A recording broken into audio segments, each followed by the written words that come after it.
అగ్రకుల క్రైస్తవుల కనసాయికల్లో ఉద్యమం ముందుకెళ్తుంది కాబట్టి ఇప్పటి వరకు దళిత క్రైస్తవుల హోదాను మనం సాధించలేకపోతున్నాం. దళిత క్రైస్తవుల హోదా కావాలంటే మనకు ఢిల్లీకి వచ్చి ఢిల్లీలో జంతర్ మంతర్ దగ్గర వచ్చి ధర్నా చేయడం చేస్తేనే మనకు దళిత క్రైస్తవుల హోదా రాదు. ఏ రాష్ట్ర ప్రభుత్వం ఆ రాష్ట్రంలో దళిత క్రైస్తవులను తీసుకొని మేము మా రాష్ట్ర ప్రభుత్వం ద్వారా దళిత క్రైస్తవులకు ఎస్సీ హోదాను కల్పిస్తున్నాము అని వాళ్ళు అసెంబ్లీలో బిల్లు పెట్టి వాళ్ళు రిజర్వేషన్ ఇవ్వచ్చు. కానీ మన రాష్ట్ర ప్రభుత్వాలు ఇవ్వవు. మనమే పోరాటం చేయాలి, మనమే తిరగాలి, మనమే ఒకరిపై ఒకరు విమర్శలు చేసుకోవాలి.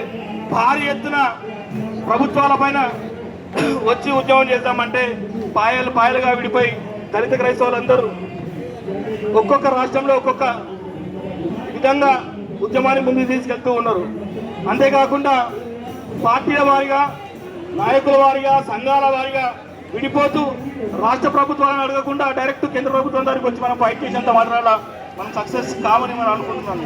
దళిత క్రైస్తవుల ఇన్ని సంవత్సరాల నుంచి ఇప్పటి వరకు అవి చేస్తున్న ఉద్యమాన్ని ఇంకా బలంగా తీసుకోవాలంటే సౌత్ ఇండియాలోనే ఎక్కువ ఉద్యమకారులు ఉంటారు కాబట్టి సౌత్ ఇండియాలో ఉన్న దళిత క్రైస్తవ ఉద్యమకారులందరినీ ఎక్కట్లా చేసి సౌత్ ఇండియా దళిత క్రైస్తవ ఉద్యమకారులందరినీ ముందుకు తీసుకొచ్చి అందరం ఏకదాటిగా వచ్చి ఈ దళిత క్రైస్తవ ఉద్యమాన్ని భారీ ఎత్తున నిర్వహించడంలో కొన్ని రాజకీయ శక్తులు కావచ్చు, మన పెద్దలు, మన వివిధ పార్టీలో ఉన్న రాజకీయ పెద్దలు కానీ వాళ్ళందరినీ తీసుకొని దళిత క్రైస్తవ ఉద్యమాన్ని ముందుకు తీసుకెళ్తే ఖచ్చితంగా మనం అనుకున్న గమ్యాన్ని చేస్తామని ఈ సభాముఖంగా తెలియజేస్తున్నాను. Thank you brother. మన మధ్యలో